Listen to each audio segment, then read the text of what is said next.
Today, we will discuss Quicken and GenoCash. They assist in the documentation and classification of financial transactions. GenoCash and Quicken both act as resources for users to arrange and oversee their financial information, offering functionalities for monitoring transactions, managing accounts, and producing financial reports. Now, let's examine the main features of these two platforms. GenoCash serves as a powerful and freely accessible open source financial accounting program designed for personal and small business requirements. The foundation of the system lies in the adoption of double entry accounting, which guarantees precise monitoring of each financial transaction by logging it into separate accounts, thus keeping the ledger balanced. GenoCash continues to be an extremely beneficial resource for individuals pursuing precise and comprehensive financial management.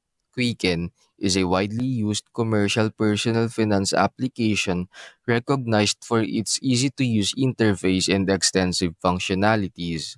It streamlines financial management by providing tools for budgeting, tracking expenses, monitoring investments, and paying bills, offering the capability to link with different financial institutions for automatic transaction downloads. Offered in multiple versions to meet diverse requirements, it continues to be a popular option for people looking to efficiently handle their financial matters. All in all, if you're looking for a free and powerful accounting tool and are comfortable with a steeper learning curve, GenoCash is a strong option. If you prioritize ease of use and a broader range of personal finance features, Quicken may be a better fit.